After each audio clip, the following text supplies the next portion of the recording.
Hey everybody, how's it going? We're live. Holy crap, I hate Tuesdays. Always behind on Tuesdays. All right, weigh in on the live stream chat. We're here. Sorry we didn't have a song. We have a new song from Michael Girardi coming out very soon, by the way. Ben, how you feeling? Feeling pretty good. How about you? Doing okay. Yeah, oh boy. All right, Pat Rod, what's happening? KMA Barry, what's going on? Thanks for stopping in. Weigh in on the live stream chat. We'll try to read your comments as we move along here. Okay, your Ben Joravsky show for Tuesday, April 21st is just moments away. But before we do that, we got to thank the following unions for sponsoring this program. Unions like the International Association of Machinists and Aerospace Workers, Local 126 and District 8. The International Brotherhood of Electrical Workers, Local 9 are sponsors, as well as the International Union of Operating Engineers, Local 150. Hey, thanks, unions. You guys are great. And, of course, today's Ben Joravsky show was brought to you by our good friends at the Chicago Federation of Labor. Ben Joravsky, we need a song of the day. Right back to it. Weekend's over, pal. Back to work. Give us a song of the day. You know, I'm going to dust off an old favorite, which is sort of, I wrote it, D. It's you know the song Go Cubs Go? Instead, I sing, Go Bulls Go, let me hear you, Go Bulls Go. Hey, Chicago, what do you say? My Bullies are gonna win today. How about that one, D? Awesome. The Ben Joravsky show starts now.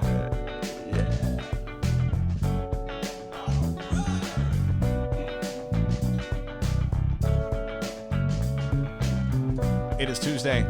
It is Tuesday, April 21st, and live from Ben's house. This is the Ben Joravsky Show.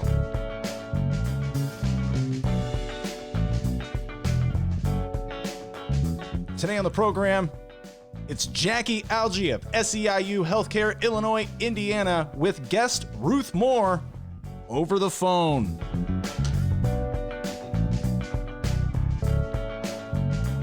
And now your host, Chicago Reader columnist Ben Joravsky. Hello, everybody. Ben Joravsky here. We're calling this Last Dance Tuesday. And here's why. Great week. You have a good weekend, D? No, I did not. Oh, no. Really? No. Oh, wow. Very boring. How about everybody else, huh? Great weekend? Good weekend? Well, you know, yeah, it was a pretty good weekend. Let's see what I do. I finally finished watching Gary Haji, a great Netflix show. Where I urge everybody to run, don't walk to watch it. I probably liked it a little too much. And then I saw Saturday night, the We're All In It Together special. D, I don't know if you saw this one. I think I mentioned it to you. You told me about it. Yeah, we talked Sounded about it. horrible. Well, you know, it was Stephen Colbert and the two Jimmys, Jimmy Fallon and Jimmy Kimmel, did this joint epic. It wasn't even a fundraising. It was just sort of, we're all in this together special. And the big deal was that all three networks were airing it at once. So they were sacrificing whatever else they were going. Oh, they were all in it together. Yeah, that is kind of the point. The networks. Yeah, the networks were all in it together. Well, you know, not us and the rich people. They allow Donald Trump to come on. All three networks allow Donald Trump to come on when he has a briefing. So I guess this is the other side of the story. It was a tribute to nurses and doctors on the front lines, and there were portions of it that I have to admit got me all choked up. They had that footage of people, I think it's in New York, banging on pots and pans and cheering when they watch the nurses and doctors come off and on their shifts. Very inspirational stuff from people who are on the front lines. We're going to be talking to somebody, Ruth Moore, who is working at a nursing home a little later in the show. So people on the front lines opposed to me. I'm not even on a line. I'm like on a back line. I'm in my attic. And I'm trying, you know, they were trying there's a brown line. There's a brown line. No, hey. The only line I have is the everybody. Brown line, yeah. So, yeah, there's the brown line just went by. So, you know, I'm not, they bent over backwards, to make people like me feel good, you know, by saying, you're important too. You may not be on the front line dealing with people who are sick, but you may not be delivering important items to people. You may not be in a grocery store selling people the food they need to exist, but you're important too, because you're just staying out of everybody's way. So, you know, I was like, yeah, man.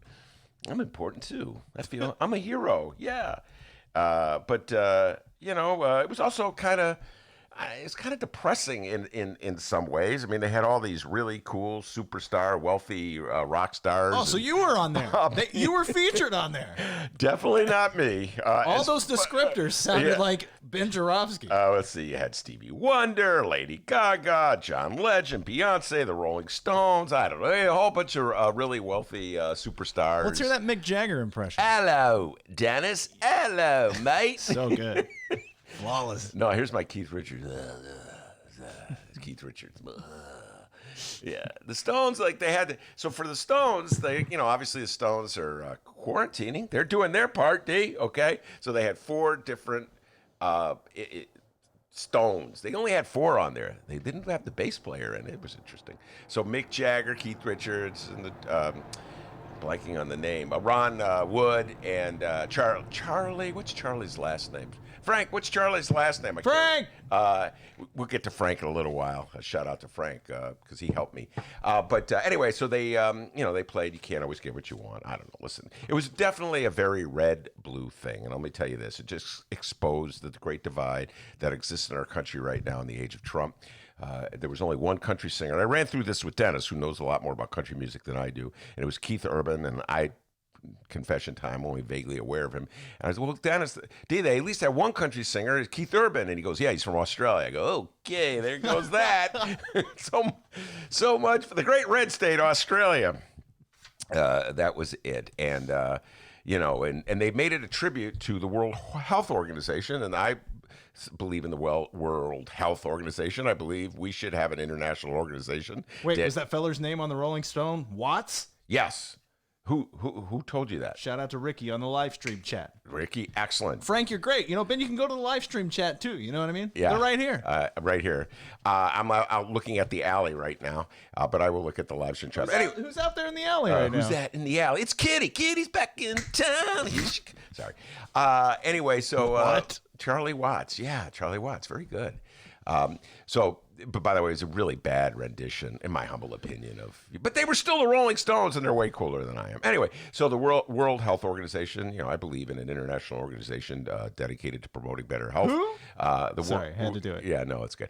And but the World Health Organization is the subject right now of a misinformation campaign by Donald Trump and his allies. So at the same time, all the cool people in the blue world who were testifying to the need that were to be all in it together during this very scary time and to promote international organizations that are dedicated to helping everybody in the world. At the same time, Blue America is doing that. Red America is targeting the World Health Organization as this horrendous outfit that is responsible for the pandemic. So it's a very bizarre time we're living in, folks. It's definitely a divided country, and it seems like getting more divided by the day, particularly with our president. And aside from that special you watched, it's made for some great television, I tell you that.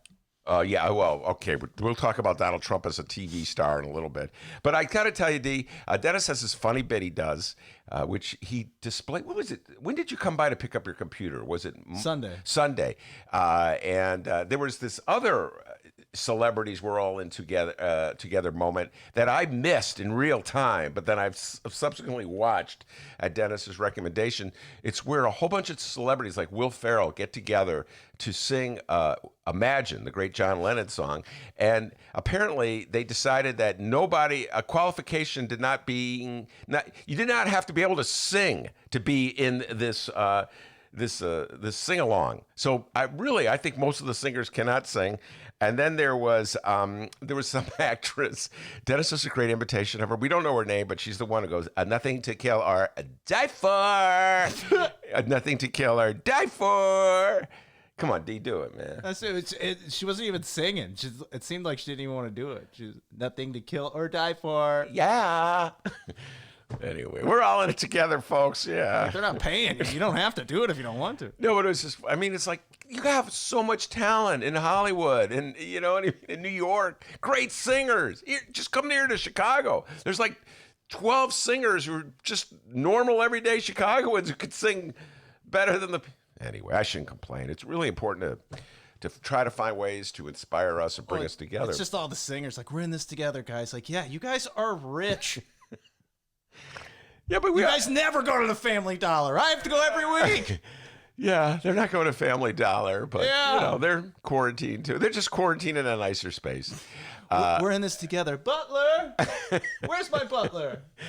Yeah, we're all in this together. There was a funny bit in there where Jimmy Kimmel ordered. Hello? Wow. Oh my God! I got a text coming in. I guess this person. We all heard it. Trust me. Doesn't know I'm doing the show live. It should be. It's someone from the Reader.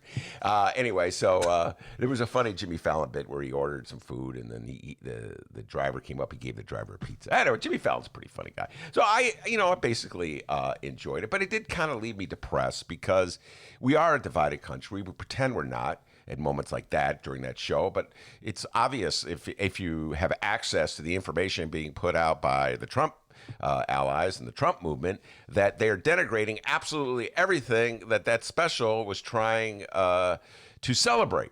The notion that we're all in it together, the notion that it's an international struggle, the notion that doesn't matter where we live, we're all subject to the same virus, and we're all human beings, we're all one. You know, they're making fun of that, they're mocking that, they're turning that into a message to incite their voters into voting against whoever the Democrats are running, wherever they're running, and to support anybody that Donald Trump endorses. No collusion. Yes, there's our guy. Anyway, Donald Trump, meanwhile, is walking a delicate line. I got to watch a little Donald Trump over the weekend as well.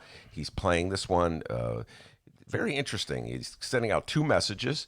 On the one hand, he's got to fire up his base, so he's got to throw a little red meat their way. So he did the infamous Liberate tweet, which is his way of joining the movement. A very strange movement indeed in states like Michigan and Ohio and Pennsylvania, where people are protesting against the stay-at-home orders that their governors have implemented to protect the health, saying we should open the economy right now. And so Donald Trump is sending out a message, tweeting liberate, like, you know, to show them that he's on their side. In the meantime, he has these briefings with doctors behind him where he talks about all he's doing to promote the health of the country. So it's like a two message, you know, it's like everything else in this country. He's got his base that he's got to appeal to and rile them up and get them all fired up. And then he's worried about those swing voters, you know, so he's hoping that the swing voters aren't paying attention to the red meat he's throwing to the base. And, you know, he can win just enough of them to hold on to Wisconsin and Michigan and Pennsylvania. That's all he needs, and he gets reelected. So interesting little balancing act from Donald Trump all weekend. And it's kind of working with my Democratic friends. My Democratic friends, my friends of the Dem persuasion, are so, how do I put this? I guess they've gone into shock since 2016. Well, say their names. Well, no, there's many of them, and you know, Say all of them. Billy Bob, Jimmy Joe. I don't want to embarrass anybody, you know. These private conversations. No, okay. But I had a few of them over the weekend, and you know, I think their problem is, well, first of all, they're still feeling the ramifications of 2016. They still haven't gotten over 2016 when Donald Trump stunned them by defeating Hillary Clinton, and they still haven't gotten over that. But they actually believe the stuff that Republicans tell them. So in particular, I was just thinking about Wisconsin. I was celebrating Wisconsin. I've been celebrating Wisconsin for a week.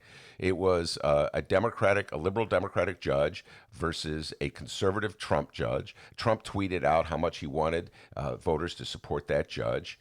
And when all was said and done, the liberal judge trounced the conservative judge. That's what you need to know. Democrats trounced the Republicans in Wisconsin. It was the second election in a row in which Democrats trounced Republicans in Wisconsin. Just saying that, folks. Republicans still hold on to the legislature in Wisconsin because they gerrymandered it back in 2011.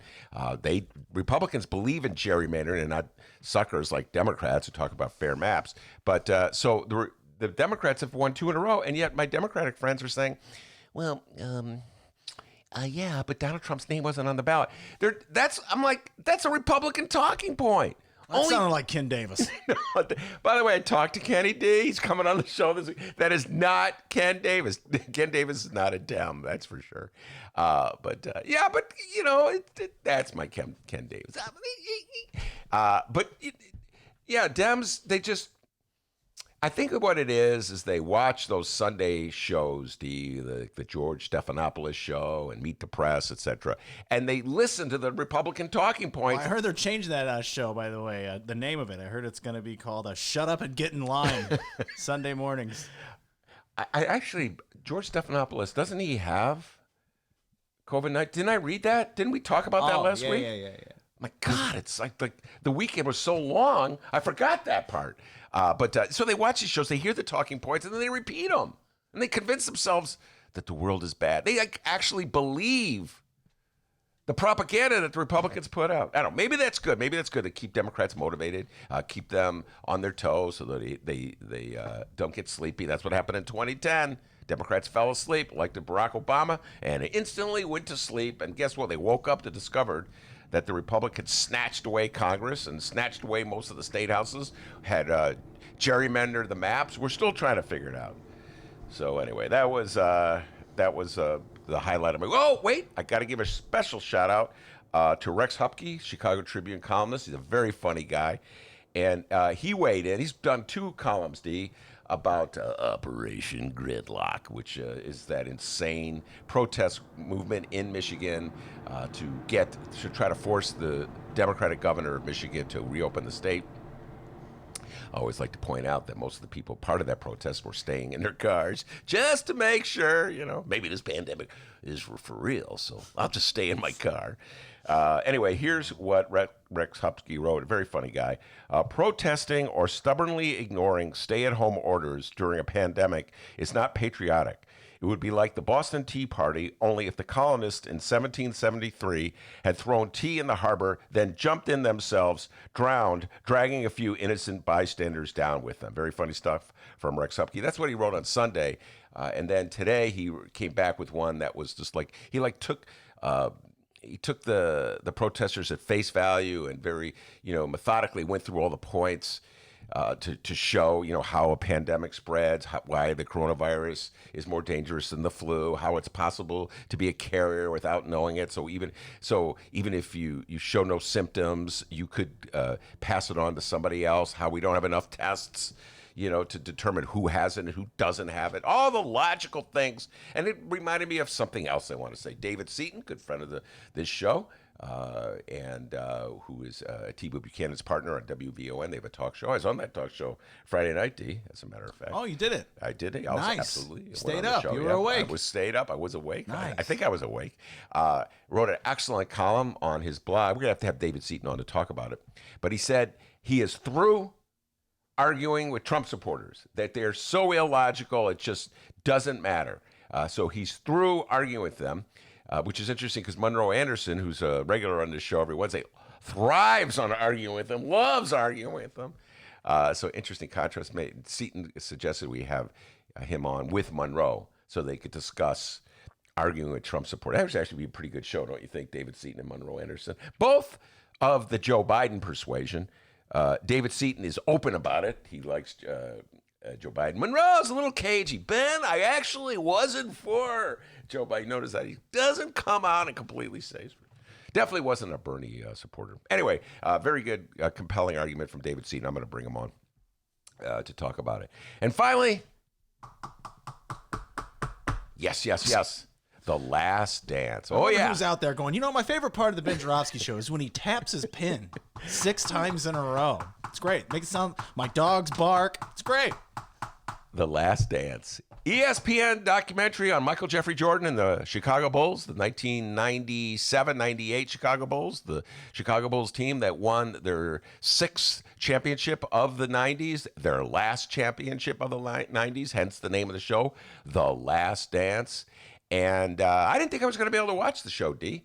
But, because it was on cable, and I'm still locked into this notion that I don't have cable because I've never had cable. I missed all the Bulls games in the 90s that were on cable because I didn't have cable. I used to go to friends' house and bars and restaurants, etc., to watch them.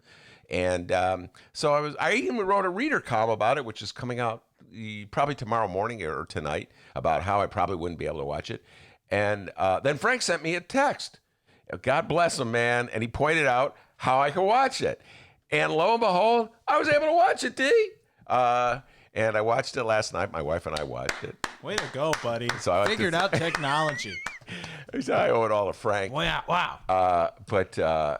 Yeah, I could talk a lot about The Last Dance because it's about my beloved Bulls, and everybody knows I'm a diehard Bulls fan. As I speak, I'm wearing a Bulls hat. But Dennis has a very strict rule on this show. Yes, I do. I'm not allowed to talk about sports, okay? No, Ben, this is a political talk show, and you're only allowed to talk about politics. No, sports. So I'm like, there's a lot I want to tell you about this show, but I can't do it because Dennis is sitting here. So I know, hey, D, you know what? Downstairs, my wife's got some coffee for you. Really? Yeah. She made a cup of coffee for you. Yeah, why don't you go look at it, okay? I love coffee. Let me go check that out. Okay, there you go. Yeah, just go downstairs. Yeah, go down. Yeah, there you go. I'm down. Okay, you downstairs? Yeah. All right, he's not here. He's not here. Let me tell you about The Last Dance. Now, first of all, okay, I've only seen, like the rest of you, the first 2 episodes. It's a 10-part episode. It's a 10-part series. So, there's a lot more to go. But it's very clear to me that they decided they needed a villain in this show. And so the villain they chose to use is a gentleman named Jerry Krause. Now, I knew Jerry Krause. I wrote about Jerry Krause. I dealt with Jerry Krause. I know all about Jerry Krause, okay? If you want to see my article I wrote about him, it's 1990. Good God, was that a long time ago? Epic reader story called Nobody Cheers for Jerry Krause. And the theme of the article is very much the theme that emerged in yesterday's show, and that in many ways he was a thoroughly unlikable guy, and so as such, he was not very popular, particularly with the media. They didn't like him. And he died about 3 years ago. So he's not around. So you know what I think? I think those guys who made that movie said, you know what?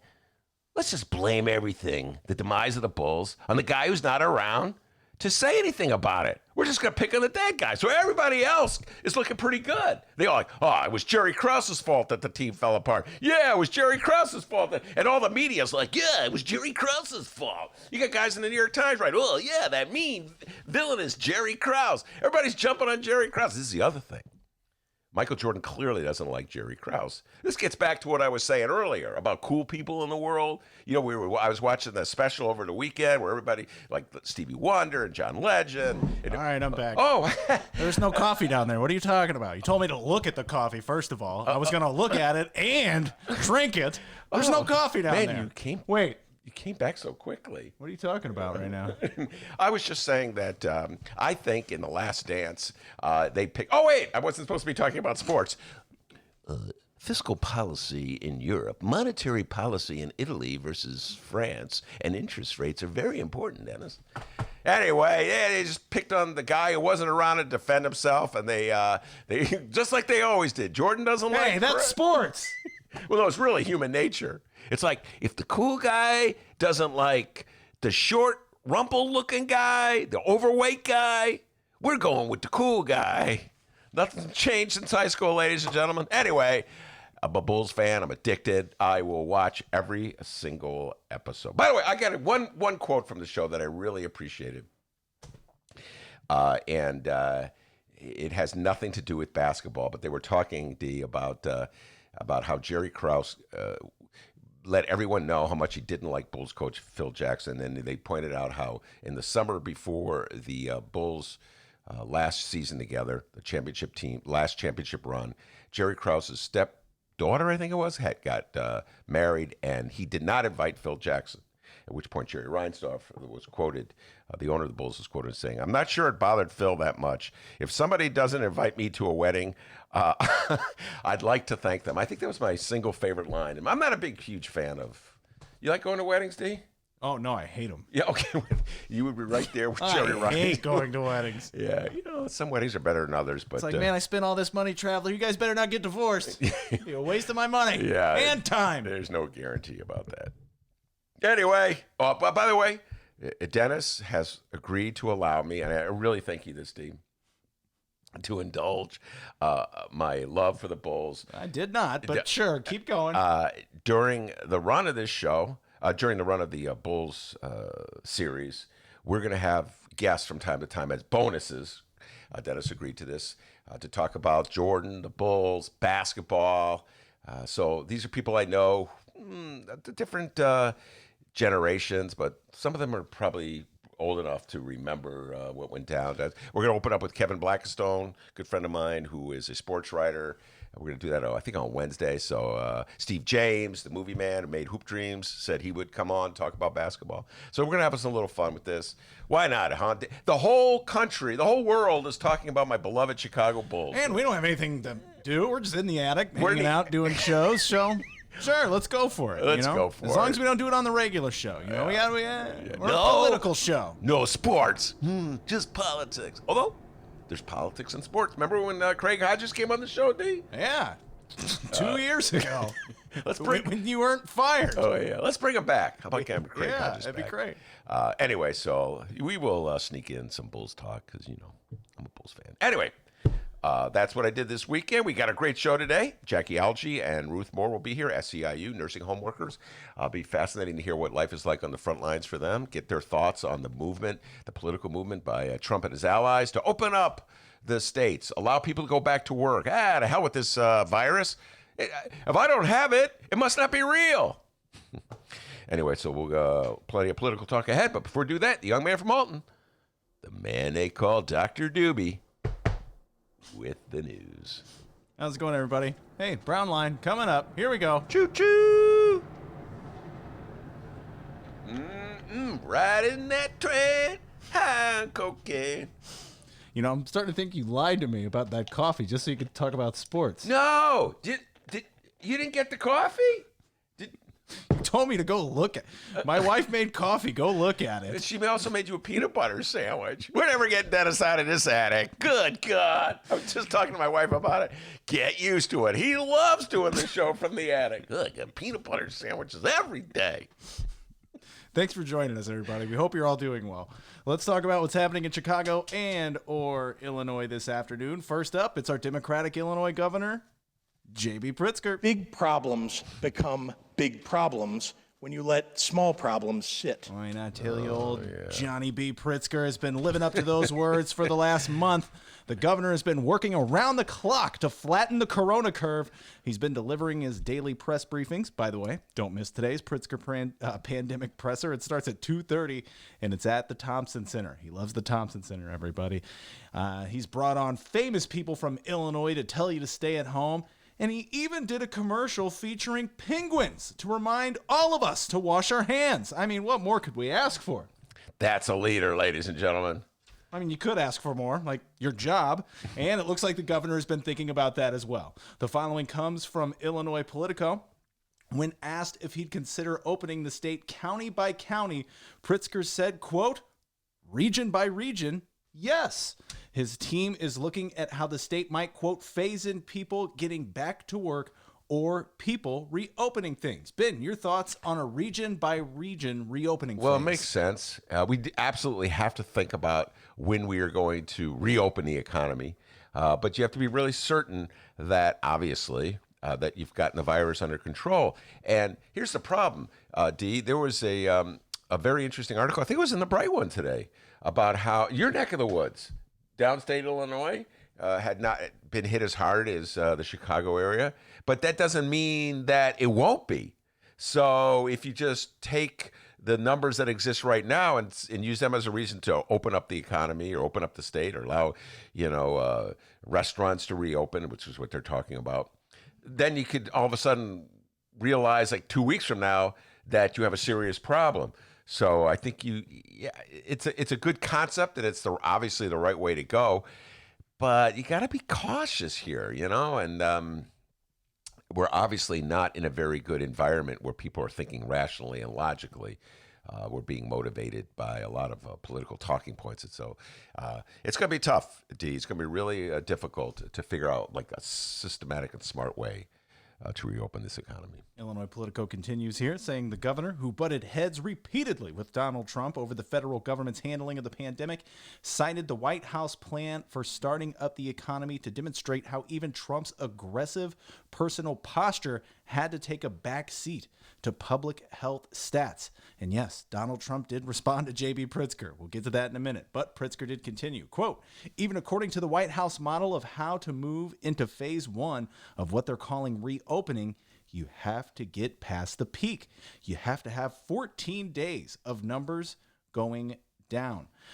Politico continues. Still at odds, Pritzker said there remains a disconnect between governors and the White House about what constitutes testing capacity, which is a key component to deciding when to lift the stay-at-home order. Vice President Mike Pence told governors earlier on Monday that states have all the testing capabilities that they need, but governors on that phone call disagreed, saying they do not have enough supplies, such as swabs or viral transport mediums or staff members needed to conduct the necessary testing. Pritzker said, quote, there's a big difference between testing capacity and getting test results. Now to that Trump response, Trump later reiterated Mike Pence's point and took shots at J.B. Pritzker along with Maryland Governor Larry Hogan, a Republican, saying it is a complex subject, but some of the governors didn't understand it. The governor, as an example, Pritzker, well, I guess I should do Trump voice for this.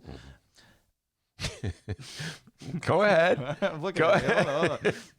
It is a complex subject, but some of the governors didn't understand. Frankly, the governor, as an example, Pritzker from Illinois, did not understand his capacity. So that was the quote. Yeah. Pritzker spokeswoman Jordan Abadea responded with a tweet, quote, we don't watch @real Donald Trump's press conferences anymore because they are not a source of factual information. Well, that was fun. Yeah, that is. Well, that's where we're at. That's what I was getting at earlier. By the way, Charles Blow, the New York Times, wrote a very interesting column saying the networks should stop airing Donald Trump's press conferences live, that they're really propaganda shows. I urge everybody to check that out because I think there's a lot of validity to it. Listen, the reality is this. Every governor that, I'm trying to think of every state that's been really hard hit is making the same complaint. I believe Louisiana, I believe New Jersey, Maryland, Illinois, that they don't have, New York, they don't have enough testing. It's obvious they don't have enough testing.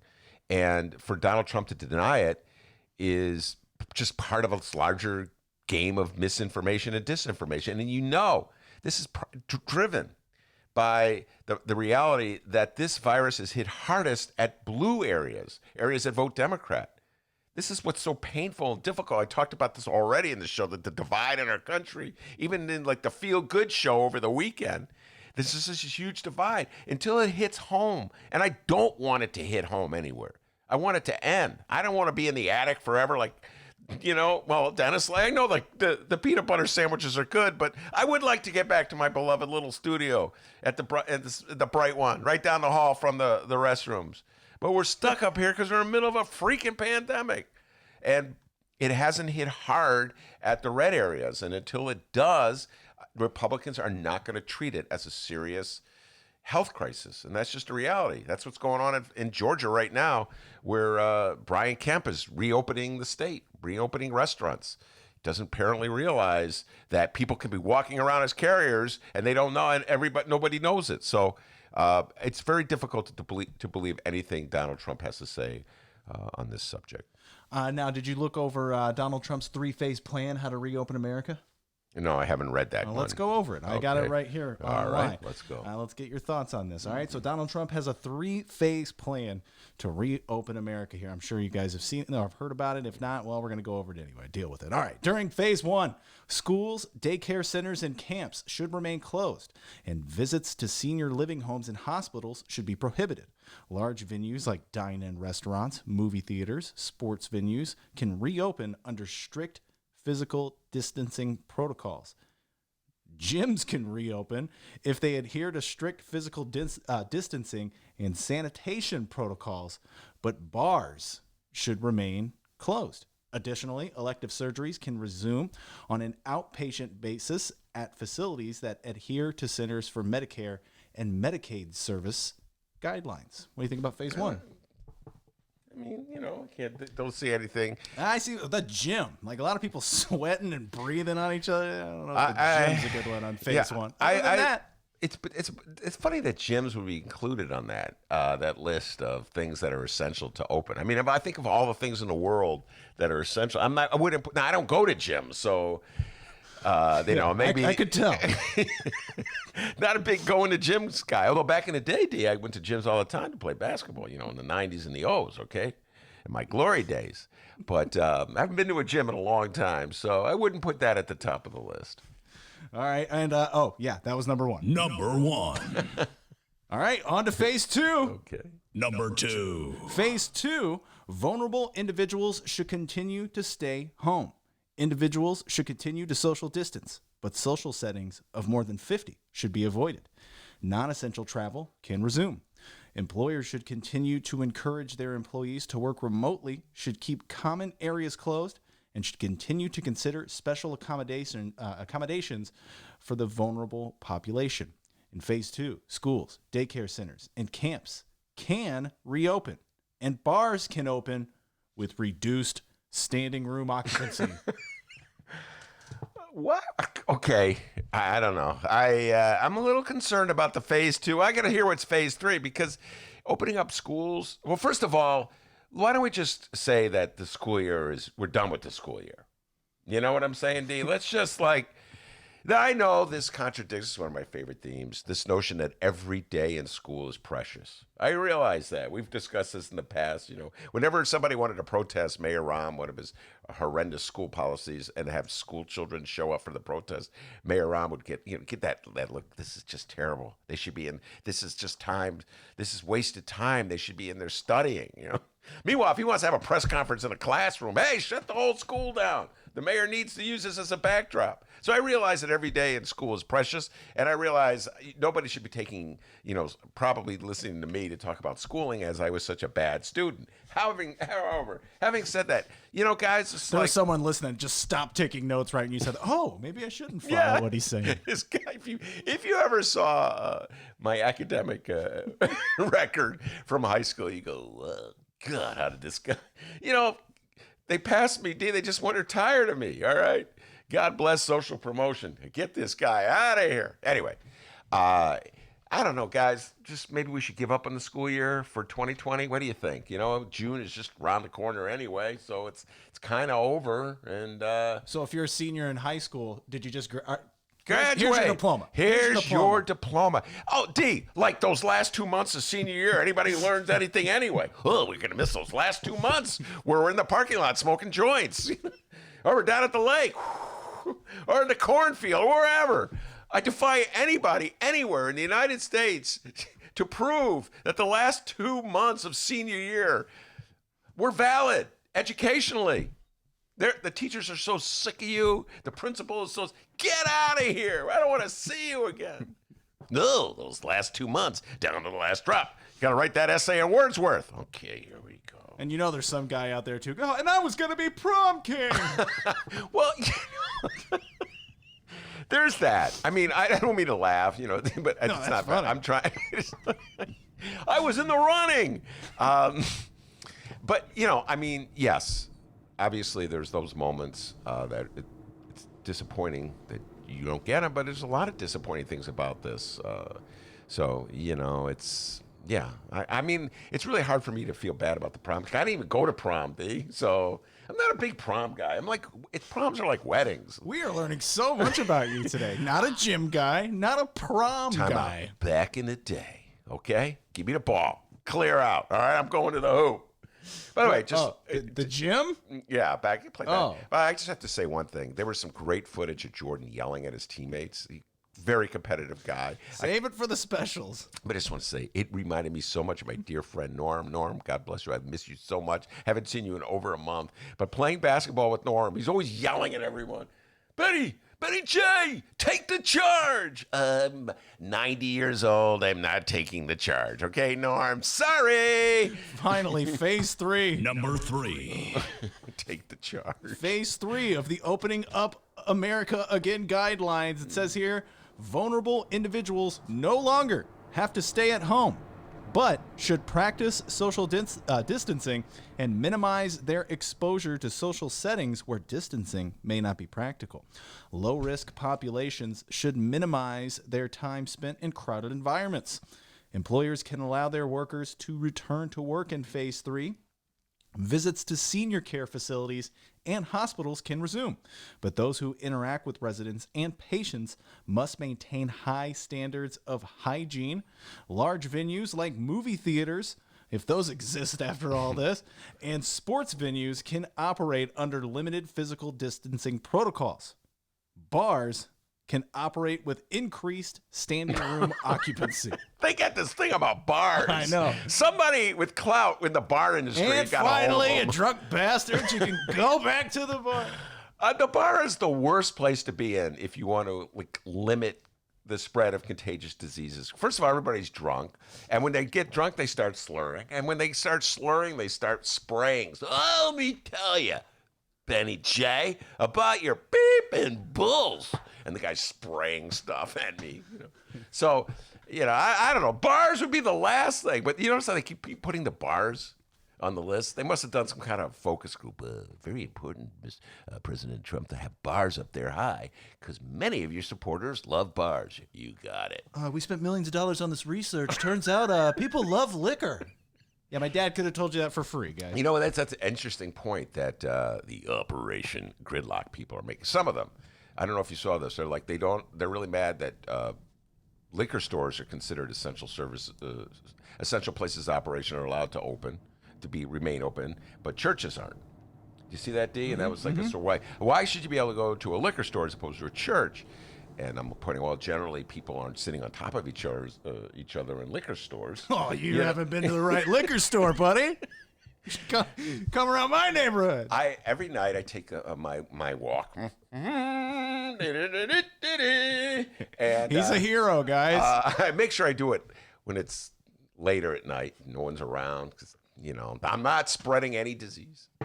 But there's this one liquor store in particular I pass all the time. Will not say where it is, and I never see anyone in there. Okay, but it's open. But generally speaking, D, okay. Maybe down in Alton, there's some old drunk guy lying on the ground. But generally speaking, liquor stores do not have as much congestion in them as churches. You're not sitting in a pew next to somebody. So that's why. It's not like they're picking on churches. It's like, but that's a good way of motivating. They're picking on us. And then they sent out this message, D, that they were allowing mosques, the universal they. Who's the they in this? We're allowing mosques to remain open, but churches closed. What? Who believes this stuff? Operation Gridlock people, that's who. So those were the 3 phases, Ben. What do you think? Think that's a good plan?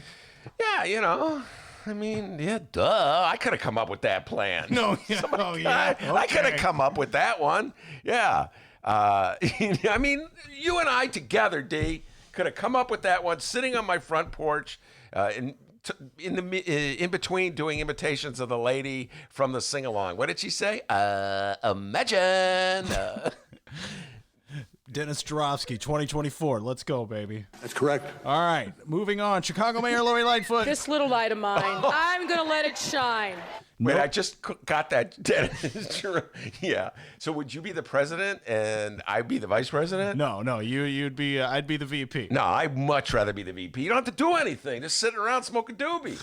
Pizza parties, here we come, America. All right, Chicago Mayor Lori Lightfoot. No public events scheduled for the mayor. I think I already know the answer to this question, but I'll ask anyway. Ben, it's 1 p.m. on a Tuesday. The mayor's obviously staying home and saving lives. I'm sure she's watching a lot of television. What do you think the mayor is watching on television right now? She's not. She's listening to us, and she's getting her haircut. Oh, no haircut jokes. I live on the north side of Chicago. Everybody people on the north side of Chicago love Lori Lightfoot. Ben, stop making haircut jokes. By the way, D, can I just say one thing? I know you're in the middle of something. Can I just say one thing? Yeah. You moved on from you moved on for Pritzker. I didn't show this to you. Remember during Haircut Gate, which we weren't allowed to talk about, but I did anyway. That's the one where Lori Lightfoot did the public service announcement saying, "Don't get your hair colored. You have to stay at home. It was very funny. I gave her a lot of credit for it. And then about a couple days later, it turns out she had someone come into her house, give her a haircut, thus, completely contradicting the message that she was emanating. Rules for thee, not for me. And it seems like we're the only show that just can't forget about this. No, we're the only. Everybody got mad at me, came on this. Ben, that's just so irrelevant. Okay, you're right. It's a good haircut. Just don't be jealous. Lori's our mayor, okay? They love Lori Lightfoot on the north side. Anyway, stay home, save lives, get haircuts. Yeah, and so in the middle of haircut gate, somebody asked J.B. Pritzker if he got a haircut. And remember, J.B. Pritzker said, I'm not getting a haircut. I'm thinking about getting a bowl cut. Just putting a bowl on my head and cutting it myself. And he said that he's letting his hair grow. And he's getting to look like a hippie. Remember that? Remember that? I love that. Finally, he's gonna start smoking pot. Anyway, check out this picture in today's Bright One of J.B. Pritzker from yesterday's briefing. The hair's getting a little shaggy there, J.B. Doing a little slick back move there. Well, yeah, I bet he's. Now, do you think JB's got someone coming in to comb that hair? Because that hair is looking pretty well combed. Obviously, he's not getting a haircut. It's getting a little shaggy there. I know Donald John Trump's got someone coming in to take care of his hair. By the way, there's another contradiction. Nobody has any testing anywhere in the world, but you be damn sure you can't get into the White House without taking a test.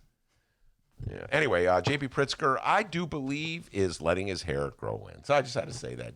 And the obvious question here, the mayor is watching that Bulls thing. Oh, yeah. She's from Ohio. So she's the mayor of Chicago. She better watch it. This thing where people this is Barack Obama's. He's in the show, D. Did you know that? Barack Obama's in the show. And he's talking about when I moved to Chicago. That's my Barack Obama. I more of a Pippin guy myself. But MJ, pretty good. So he's talking about Horace Grant. When he came to Chicago, he was just this broke community organizer, and he couldn't afford to go to Bulls games. But he loved the Bulls anyway.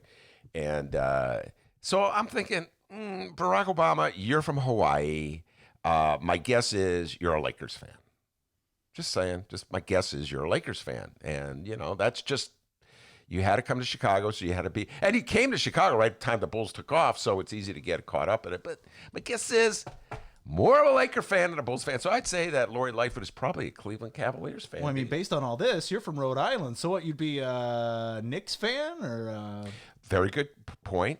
In Rhode Island, you're split.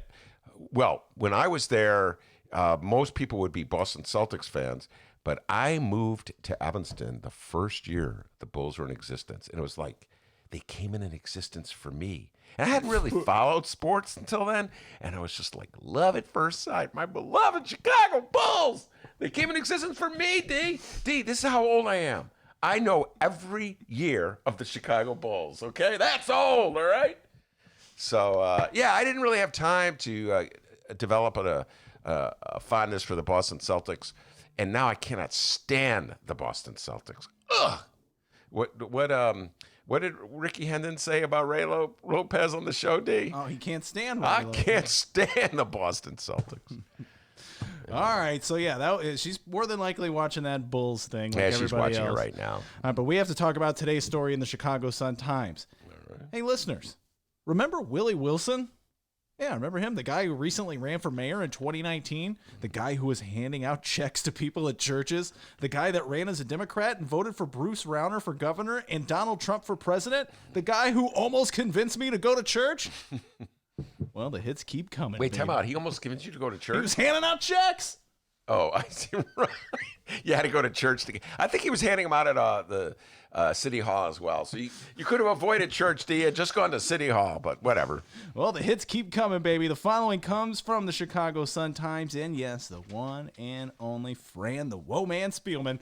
Former mayoral candidate Willie Wilson said on Monday he unsuccessfully tried to get Mayor Lori Lightfoot and Governor J.B. Pritzker to buy surgical masks and respirators from his medical supply company. We have a quote from Willie Wilson here. Willie Wilson said, quote, "It's a shame that they have to let the city of Chicago and the state suffer like this when I'm right here," said Wilson, who says his Omar Medical Supplies had a stockpile of more than 30 million masks in Chicago at one point during the pandemic. Lightfoot confirmed that she did speak with Willie Wilson, her former mayoral challenger there back in the day, confirmed that she spoke with Wilson weeks ago and referred his request to her official. She said she learned the city's stockpile already contained the items Wilson was pitching and that Wilson's lead time to deliver was weeks longer than other companies. One other problem, according to the mayor, Wilson was demanding money up front and in cash. Lightfoot said, quote, "Millions of dollars in cash is not something I'm ever going to do with taxpayer dollars." Wilson, who's now running for U.S. Senate, denied demanding to be paid in cash. Wilson said, quote, "I don't do business in cash. I needed the money paid up front so I could pay my people in China." He said officials never asked for details on what he could supply or about pricing. Wilson said of the mayor's comments Monday, quote, "She wasn't truthful." Last week, Wilson said his foundation was donating masks to Mount Sinai Hospital and 6 community organizations, that he also donated masks to the Chicago Police and the fire department. We have more to talk about with the story here, but let's pause it there. Ben, your thoughts? Willie Wilson gate here, I guess.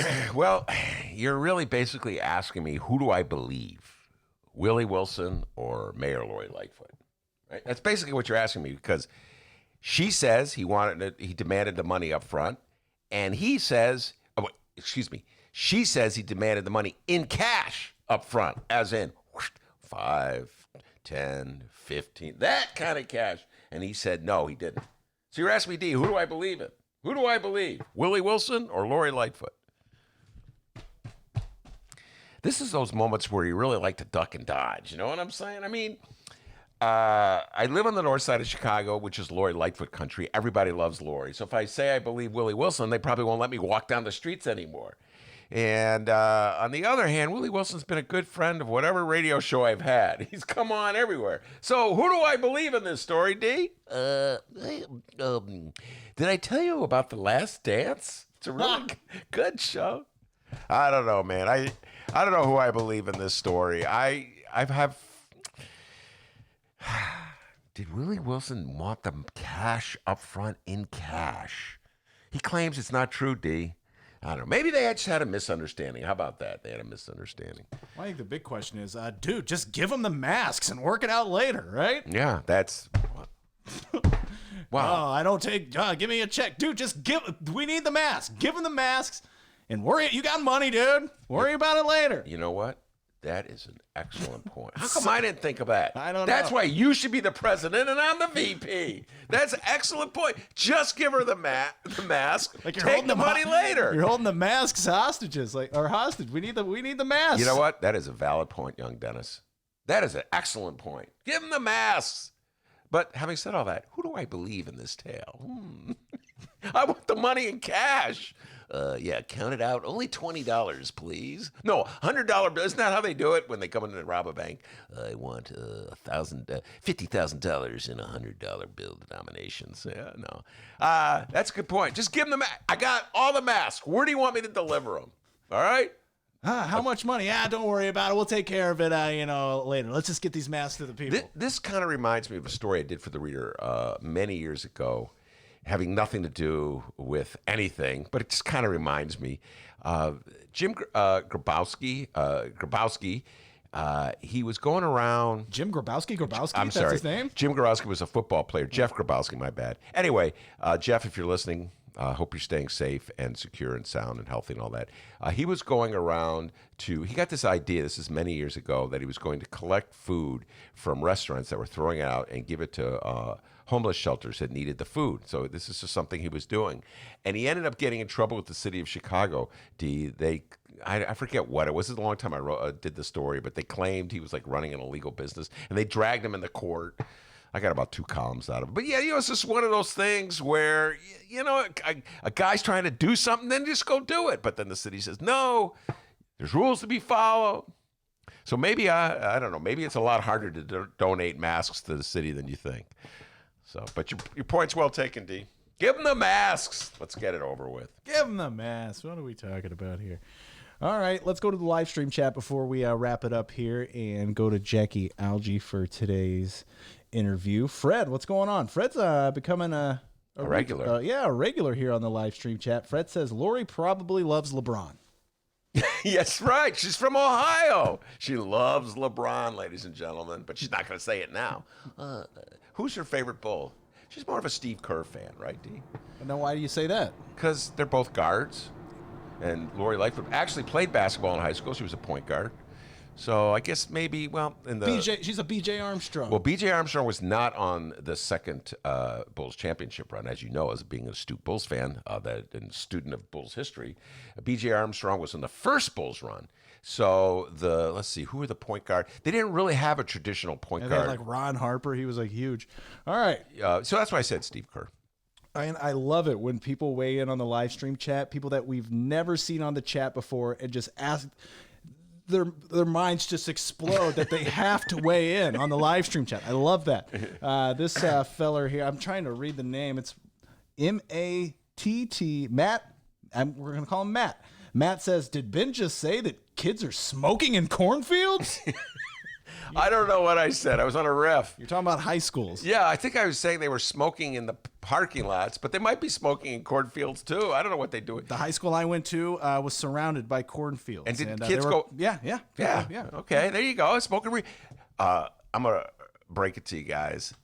High school kids smoke reefer. I know. I hate to be the bearer of the bad news. They're definitely not studying in those last 2 months of school. It's May. I think I have to write my report on the Boston Tea Party. No, those last 2 months are just kind of out the window anyway. And yes, a lot of time is spent in parking lots, in parks, in cornfields, smoking reefer. And we'll read one more here. This one just, I don't know what it's in reference to, but it's just funny. Ro puts bathtub gin. Not quite sure what he's referred to. Remember that? Oh, no. Okay, no. Let's see here. No, Brianna says, can you imagine what would happen if liquor stores were deemed non-essential? And then Ro says bathtub gin. Yes, there we go. Yep. Yeah. I'm off. I believe I love a good glass of wine every now and then, and I've had a little taste for hard liquor lately, Dave. You notice that? I've been drinking. Have you? Yeah. But not a lot. I'm not a big drinker. The guys in the bowling team make fun of me because I don't drink much. I don't have much of a tolerance for it, but I like a glass of wine. I consider that an essential in the middle. Well, you said of the day. hard liquor. What are you pounding back No, in? I've been. What's that whiskey we have? I don't know where all of a sudden a bottle of whiskey showed up. I forget which whiskey it is. I'm like, where did this come from? And so every now and then I take a little shot. It makes me feel good after one of those hard walks. Those walks I do late at night or at twilight. Well, I know a lot of people with alcohol problems that'd love to have that ability. Oh, where did this liquor show up? It just showed up. Hey, thanks. Out of nowhere, a bottle of, I can't remember what it is. I could go downstairs and look. Man, don't. All right. All right, so we're going to keep you posted on that as today's program rolls along, all these stories here. Feel free to weigh in on the live stream chat. Oh, I remember what I wanted to mention. One thing that's been in my mind, this has nothing to do with the news, by the way. Probably shouldn't even bring it up. But one thing that's been in my mind all weekend, can you imagine that before all of this, the quarantine and the COVID and the germs and all that, can you imagine that there was a time when people would go in restaurants, eat chicken wings, and lick their fingers? I hadn't thought about that, but And that, like looking at that right now, that sounds so disgusting. Yeah. Oh my God. To that point, a very good point. Every time I see something that's so non-quarantine now, like in a movie, I'm like, oh God. But you're right. Oh my God. Gee, just talking about, there's a chicken wing place. The bowling guys and I would love going over to me, eating those chicken wings, and then you're right. Your hands are all filled with it. We used to do that. You and me and Cap and Norm, we went after the Hideout shows. We'd go get chicken wings and pizza, wolfing those chicken or wiping them on your hands on your shirt. Well, that was smart. That's the smart move.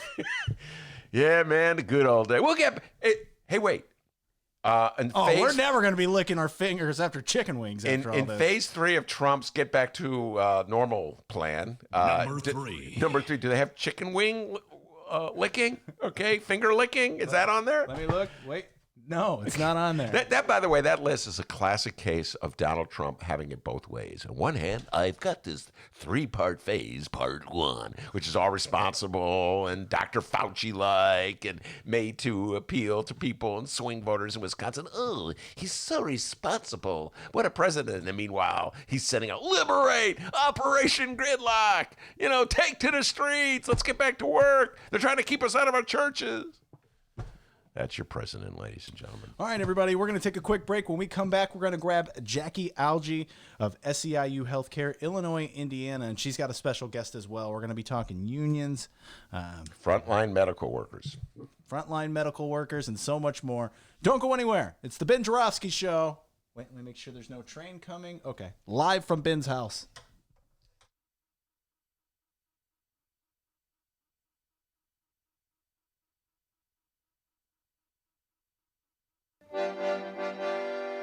Come on, baby, I don't want you to go. Come on, baby, I don't want you to go. Gotta protect this place. Stay home, Chicago. Stay home if there's nowhere that you need to go. Oh yeah, stay home. Hang low in your place today, yeah. Gotta protect this place. Stay home, Chicago.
All right, everybody, we're back. Shout out to our good friend Michael Girardi for sending that song to us. We're going to try and play the full song this week.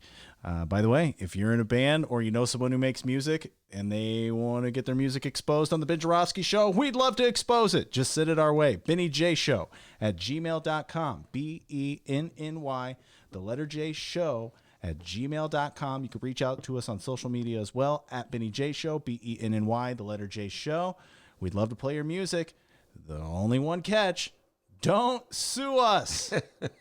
Yeah. Welcome back to the Ben Joravsky Show, live from Ben's attic. A frequent guest on our show, Jaquie Algee, with us. Jaquie, you there? I am. How are you? Jaquie, I'm staying as safe as I can possibly stay. And we're going to be talking about frontline workers in this crisis. I know you have a lot to say in this subject, Jaquie, but I am definitely not a frontline worker, okay, Jaquie? I'm in my attic. I'm not even at the Sun-Times, and I'm overlooking the alley and the railroad, the brown line that goes by, and I'm I'm quarantined. So I'm as far removed from the front lines as you could possibly be. But how about yourself, Jaquie? Hey, man, don't undercount yourself, okay? You're as essential as everybody else out here because you keep the word going and you keep it true. So, we appreciate you, Ben. We're doing fine. Thank you for asking. My family and I are doing well. Thank you. And now, before we bring on Sheronda Stokes, one of your members, to talk about what workers in nursing homes and hospitals, etc., are confronting right now and what their life is like, why don't you tell people about the kinds of members that SEIU represents and who's in your union? Go ahead, Jaquie. Yeah, I'd love to do that. And so there are actually 3 SEIU locals headquartered here in Chicago. The one that I work for and members that we represent proudly is SEIU Healthcare, Illinois, Indiana, Kansas, and Missouri. We also we represent 4 industries of workers in those states, and they are child care, health care, home care, and nursing home workers. So people may not know this. This is a political talk show, Jaquie. Everybody knows that. But people may not realize that just organizing your workers was a political struggle. And that it wasn't as though the powers that be in the state of Illinois and Indiana, et cetera, just said, oh, Jaquie, you want to organize home care workers or health care workers? Go ahead. We'll give them the powerless even a little more power. It was not that they just said, oh, sure, knock yourself out, Jaquie. Talk about some of the resistance that you faced during these years to build this union. Oh, we get resistance all the time, but the good thing about it is that unfortunately, during crisis times like this, people become more aware of how important it is that workers who are frontline and essential get the respect that they deserve and are able to organize in the labor movement and in unions if they so choose. We have gotten pushback from corporations, business, some elected officials and communities, and in that, they feel like it's not necessarily the right of workers to organize, but more importantly, why should they organize is what they usually come up with. And it's like, so why do you organize? You don't need a union. You can represent yourself. Well, you know yourself then. If you went to talk to someone, an employer, and it's just Ben, which I hope they listen to you anyway, but it's just Ben. It's just one person, in other words, versus hundreds or thousands of people who are saying the same thing. We deserve the best. We deserve the respect on the job. We deserve the best pay. We deserve to be treated with respect and all that goes along with that. And so, of course, more voices saying that, the more likely the outcome will be better. And so, the pushback again from employers and other people who feel that way is, well, that might cost us a little bit more. It gives you more power. Well, why shouldn't workers have power? What is wrong with a person having power over their lives and their livelihood?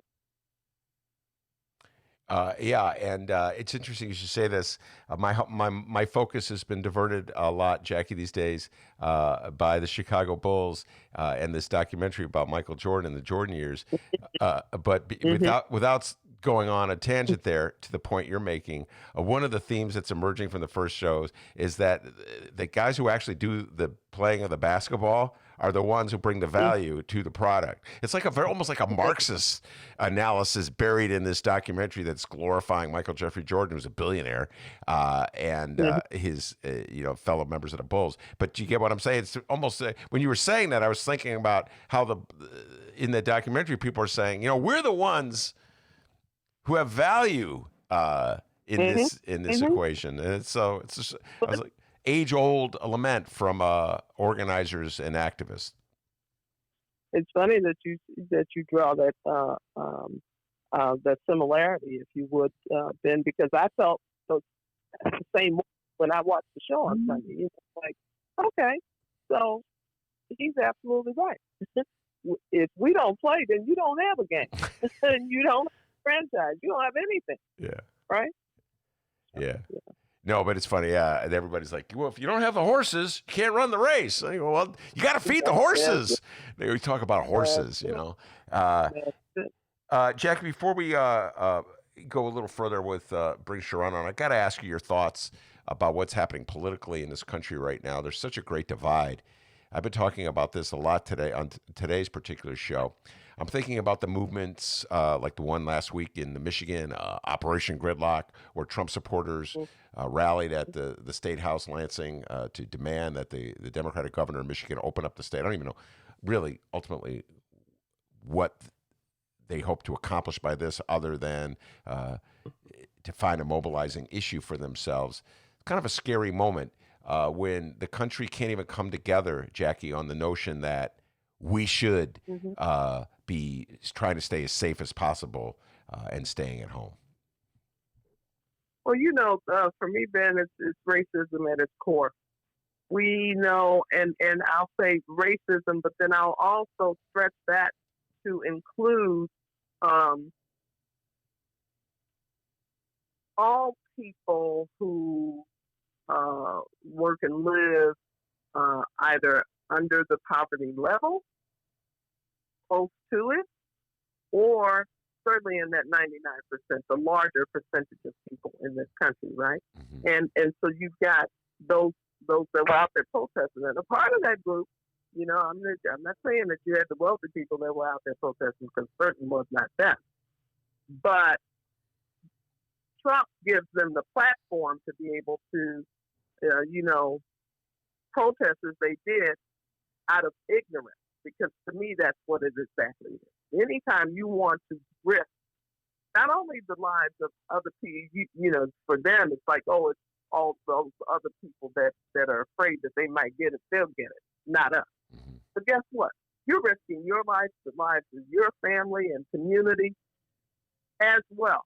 And so you would rather risk someone's life, including your own, to make a point and stand in power and say that, you can do what you want to do because you're in control of your destiny. I don't think so. And so to you allow Trump's rhetoric to incite you and propel you to act in that way that has no regard for other people is a disgrace. And you talking about putting America first, as he always claims. That is certainly not putting America first. When you mention racism, I have a strong sense of what you're getting at, but why don't you spell it out exactly, Jaquie, when you talk about racism in this instance? Well, yeah. So as it relates to this nursing home crises that we have going on, I mean, and all of the healthcare industry, or this is a situation that has existed forever. It's systemic racism at its worst, I'll say, not best. It's at its worst because people, and I've been saying this for a few weeks now, yeah, we're in a pandemic, but people like Sheronda, she'll be able to share with you what her work experience and life experience is. But people who have been doing the work out here every day, who do the work still every day, who live this experience every day, have been living it all along because of systemic racism. They don't, our country was built on those kinds of values where, you got the haves and the have-nots. You've got blacks against whites and other races. But when you talk about systemic racism, it comes through a system of racism that has permeated our country forever. And when you have someone like a Trump in office, who again uses that platform, his platform rather, to promote that, it continues. Yeah, and there's also the point that, at least in the Chicago area, and I think it's in other cities as well, the ratio of black people dying from this disease is much higher than that of white people.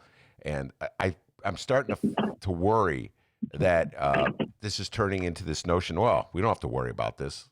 Do you get what I'm saying? Like, it's just, right. This is a black people disease, which is really weird, Jaquie, because when this thing first broke about 2 months ago, there were people putting out this line that black people won't get this disease. You remember that? I mean, just so how bizarre this country is, Jaquie. Remember that one? That was like in February. Oh, black people won't get this disease. Yeah, go ahead, Jaquie. I got at a point during those first couple of weeks when they started to have these test centers started popping up, only a few of them, but they were all in white neighborhoods, north, etc. And I started calling and texting people like, wait a minute, what do you think? Black people don't get this disease or can't get this disease? And then 2 weeks later, we find out we're the majority. Yeah. Okay? Which is not surprising. Again, going back to the racism of this country, and certainly that has existed in our city, but the country at large, forever. You put people in a poor state of this is the outcome. All right, I'm going to bring Sheronda on. I'm dying, Jaquie, to ask you a few political questions. We'll hold off and bring Sheronda on before I ask you some political questions about how do you think this election is shaping up. Sheronda Stokes, can you hear me? Yeah, I'm here. Hi, guys. How you doing? Very, very well. Thank you so much for taking time to come and talk to me, Sheronda. I really appreciate it. Why don't you start by telling people about the job that you do and what it entails? Well, I work at a nursing home. I am a CNA, which means I do direct care from bathing to feeding to clothing. So I'm directly there. I am the union stewardess for my building, per se, that I work for. So it's not just that I'm representing myself or working for myself. I'm working for the entire building as well. And so what sort of protection do you have to keep from either spreading the virus to the people you work with, the patients you work with, or to protect yourself from getting it from the patients? Well, we do have PPE. We have the gowns, we have the masks, we have the shields, we have goggles if you need them, if you don't have shields. The thing about it is that the demand is needed more than it could be supplied. When you're dealing with a unit that might possibly have 20 positive patients, you have to understand that every patient needs their own isolation equipment, which means I can't use what I use on one person to the next, even if they're in the same room. So even though we might have the equipment, I think that it's to the point that we need so much more. So how many gowns? In order for me not to transfer it to the next person or the next room. So I was going to ask, how many gowns and masks, etc., will you go through in the course of a day?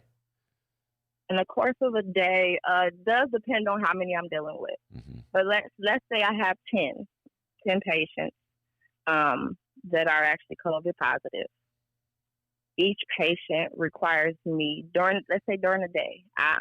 They need to be washed up. They need to be fed at least twice, breakfast and lunch.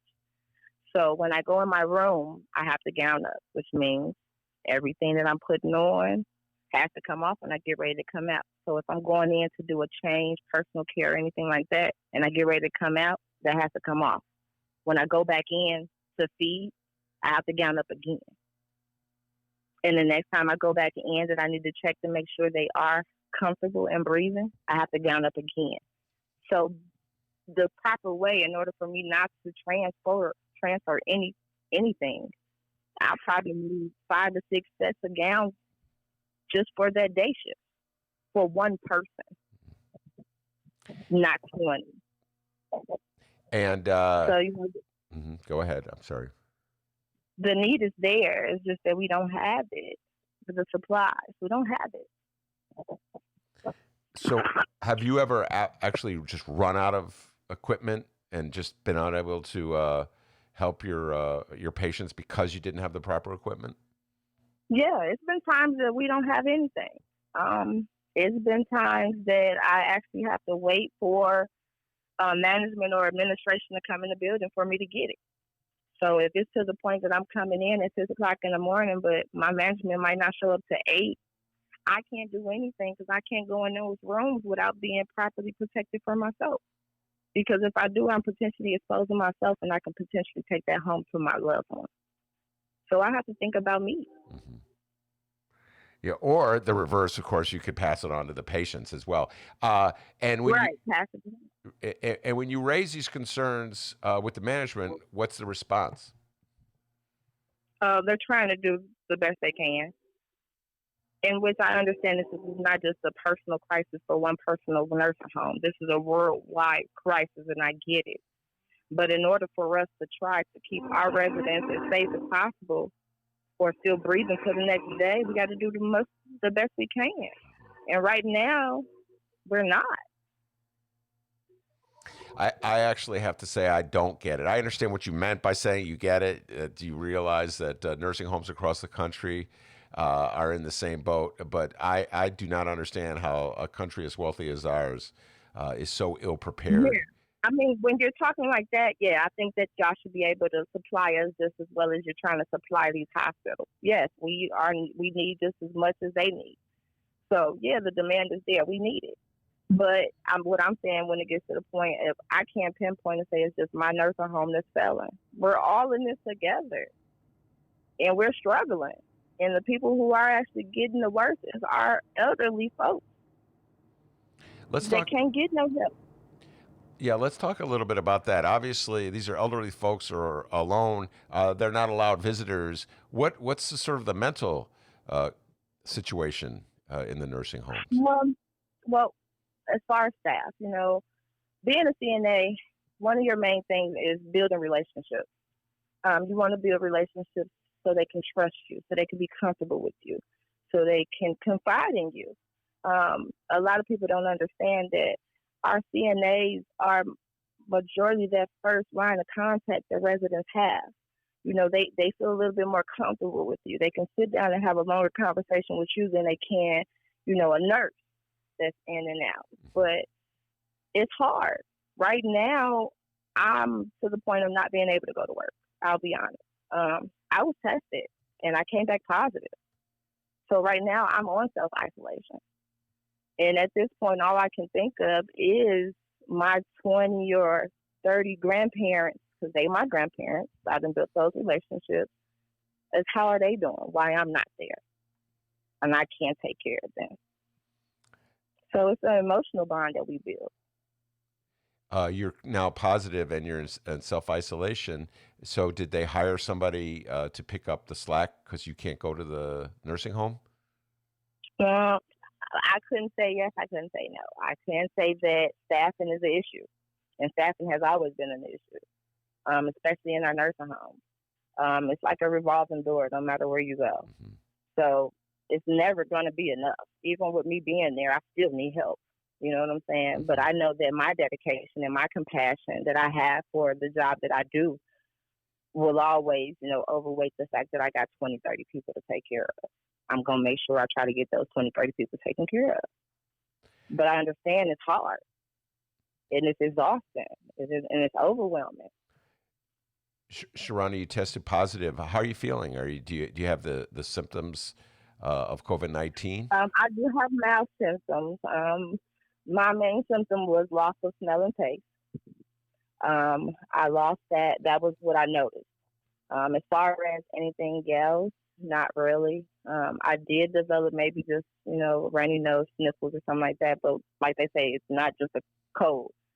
So since I am positive and I know that's what it is, that's where it's coming from. But it's not to the point that my body's aching or I'm throwing up or I'm spiking a fever. I haven't had a fever. And even by the time that I was working, my temperature is checked at least 3 times a day. So I never got to the point to being a suspected case possibly because of temperature spike. My symptoms came mild, and right now I'm fine.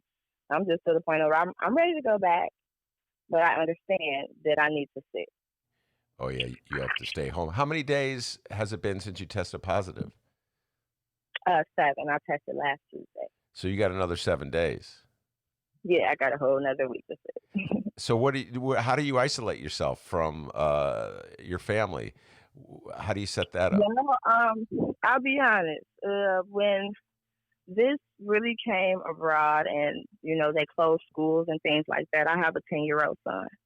And when they got to the point of closing schools, me, myself being a helper, I knew it was serious. But when they shut the schools down, I was like, okay.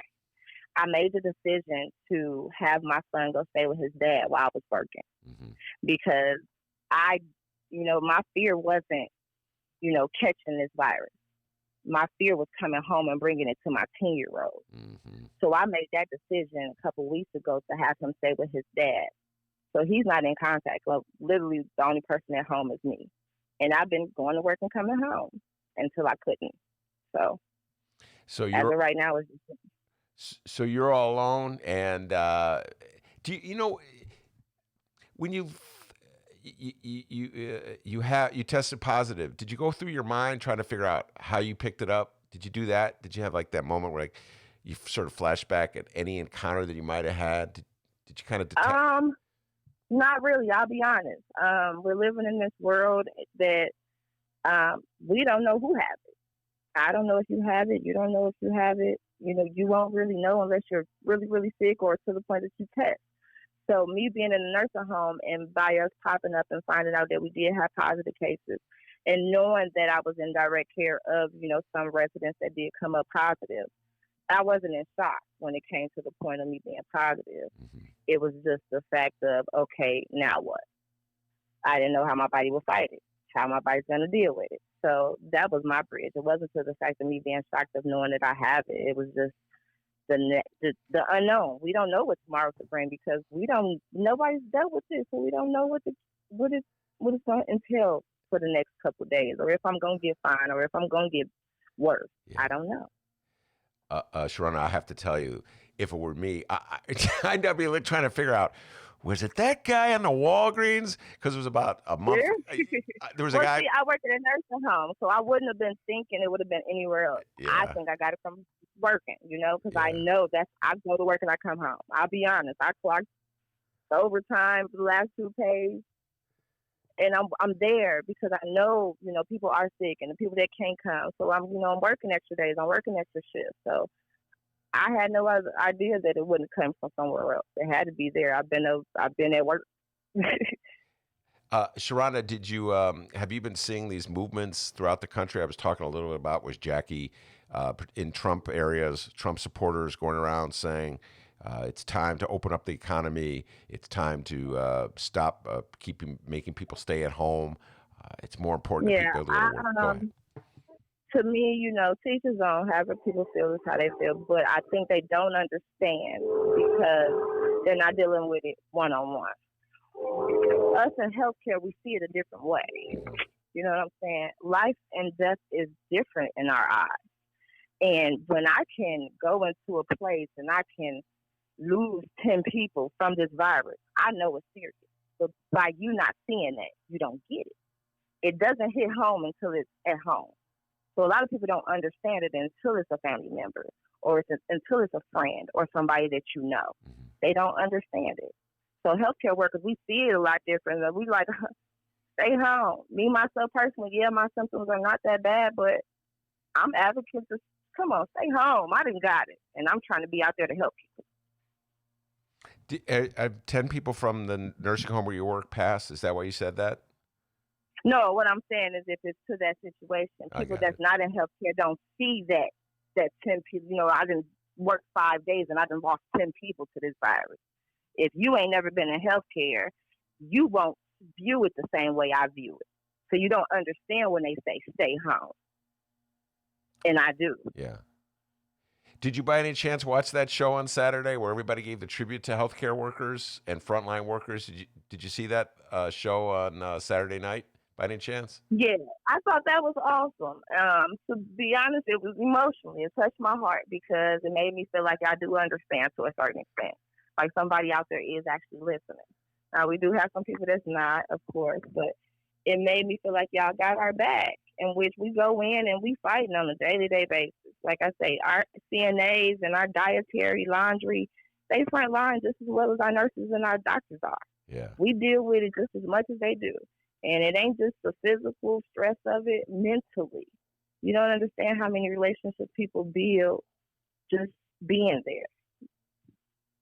Yeah, no, I'm with you. you. And at this point, you can't have family, so all you got is us. Yeah, no, that was the most emotional part of the show on Saturday. The tributes that people were throughout the country are giving to nurses, frontline workers, employees, and it is a political show here, Sheronda. So I'm just going to get a little political at the moment. So just bear with me. I don't understand why it's taken a pandemic to show a little love for nurses. I like to point out that the teachers in Chicago had to go on strike to get the city of Chicago to agree to hire more nurses in public schools. I don't know if you remember that, Sheronda. Well, you have a 10-year-old. Yeah, I totally do. Yeah, so you lived through that strike as well. So I hope when this is over, and I hope it does get over, that we'll remember that there's a reason why we have nurses, CNAs, et cetera. Do you agree with me, Sheronda? Mm-hmm. Yeah, I totally agree. All right. Well, thanks for coming on the show. I appreciate it.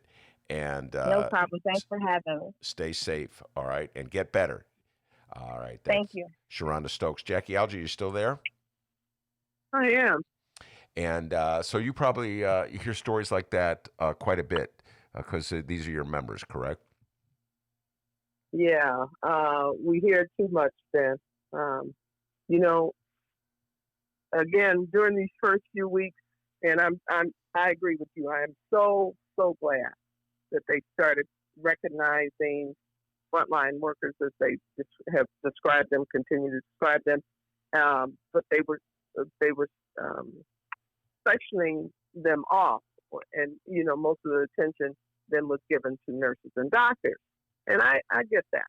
But that's another time that I really got, you know, quite upset because the workers like Sheronda, who not only do this work because we all, I don't know anyone necessarily that I know of, who does not need to work. We need to work to take care of ourselves and our families. But we also do this work every day. Sheronda and thousands of others do this work every day because they care. And she described it. She's got 20 to 30 grandparents that she takes care of every day. They're not her residents. They're not her patients. They are her grandparents. And so she goes there every day taking care of them because she cares, right? So for me, when you talk about frontline essential workers, all of them are frontline essential workers. Because guess what?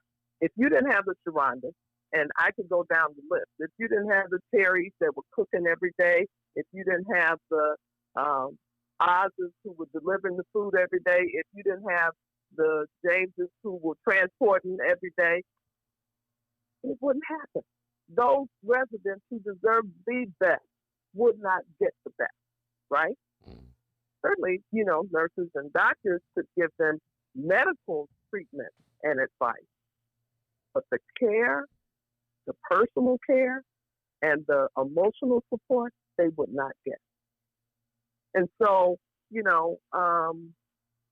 I could go on and on talking about this thing because, it's not right, but I'm glad that it's uncovered. I'm sad that it had to happen this way, but I am so glad it's uncovered because I, too, like you, hope that once this is over and done, the dust is settled, we will come out, those workers will come out better than when they went in. In other words, they'll get more support. They'll get more staffing. There's no reason that Sheronda should be taking care of 20 to 30 residents in an 8-hour, 12, 10-hour shift. Mm-hmm. No reason at all.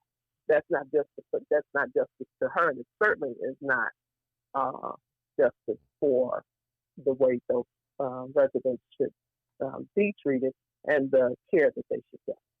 And so, coming out of this, we want workers to we want to make sure that they have the PPE and the testing that they need to be able to take care of those residents. But we also want to make sure that they get hazard pay because, again, they should not be in a position to work a job and not have the security of a hazard pay, which most of their contracts do not cover. And if you remember, the government, including Mr. Trump, were careful to make sure that there was some fight and people fought for them too, the nurses and doctors and nurses especially, to make sure that they got hazard pay. But at the beginning, that wasn't happening for these frontline essential workers. And it was only because of the leadership and leadership that came from both our unions as well as the workers, our members, like Sheronda, who really pushed our government, and agencies to make sure that hazard pay was included for them, and if they haven't done it, we're going to keep fighting to do it. Now, you got some people, who have come around, some hospital systems that have come around, but for the vast majority of the nursing homes have not, and so that's why we continue to fight. All right, well, I'd love to help you in that fight, get you back on the show real soon to see how it's going. It's just the first round that you're talking about. We got a long ways to go, and there's and obviously we have a very important election in November ahead of us to talk about as well. So, Jaquie, Algee, we're going to have you back on the show real soon, all right? I'd love to come on your show, Ben, anytime. We appreciate you having us on and giving us the platform to express and stand in support of our members that we work for every day. Thank you. All right, you're welcome. That's the great Jaquie Algee from SEIU and Sheronda Stokes as well. It was a sobering interview at the end of, we were kind of a little funny at the start of the show, Dee, but listen to Sheronda. She's at home. She's battling the virus. Not enough gowns. Something wrong with this country. They don't have enough gowns and medical equipment, personal protection equipment for people who are dealing with vulnerable seniors in nursing homes. So come on, America, we can do better. Ben, I just want to say I'm very proud of you today. What's that? We went a whole show without talking about this guy. Play the radio. Make sure the television, make sure you have the record player on at night. The phone, make sure the kids hear words. All right, we'll get to Joe. I was going to ask Jaquie about Joe Biden, but we'd run out of time. We'll bring Jaquie on again to talk about Joe Biden. There was a very interesting column that I read right before I went on the air by Michelle Goldberg in the New York Times, sort of giving the best spin possible for Joe Biden on the labor front. And we'll be discussing this. I'll be sending it out to all my guests, making them, you know how I make them do homework, D. You got to read this story. Let's talk about it. Michelle Goldberg making the argument for Joe Biden. I'll tell you right now. Joe Biden would not be telling people in the state of Michigan and the state of Georgia and the state of Minnesota and the state of New Jersey, hey, just go back to work. Forget the virus. You're not sick. I guess the bar is low with this current president. All right, I want to thank Jaquie Algee, Sheronda Stokes, and, of course, I want to thank the man, the myth, the legend, the pride and joy of Alton, Illinois. And as Jaquie Algee can tell you, back home in Alton, they call him White Lightning. Give yourself a raise. Take it out of petty cash. See you tomorrow, everybody. My name is Dennis. And remember, you can download previous Ben Joravsky shows and Benny J bonus interviews at both Chicago Sun-Times and Chicago Reader websites and wherever else you download your favorite podcasts. Go subscribe. Help us out. Tell your friends. Find us on social media at Benny J Show, BENNY, the letter J Show on both Facebook and Twitter. And for all those on the download, check out the live stream sometime. Tuesdays through Fridays, 1 until 3 p.m. Central Time. 2:30-ish, 2:45-ish, sometimes 3 these days. Attic life, you know. But check us out on the live stream and join the live stream chat. Hang out with all the like-minded political people and some trolls as well. It's always a good time. Thank you to everybody who checked it out live, and thanks for downloading. We'll see you tomorrow.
Big problems become big problems when you let small problems sit. That's correct.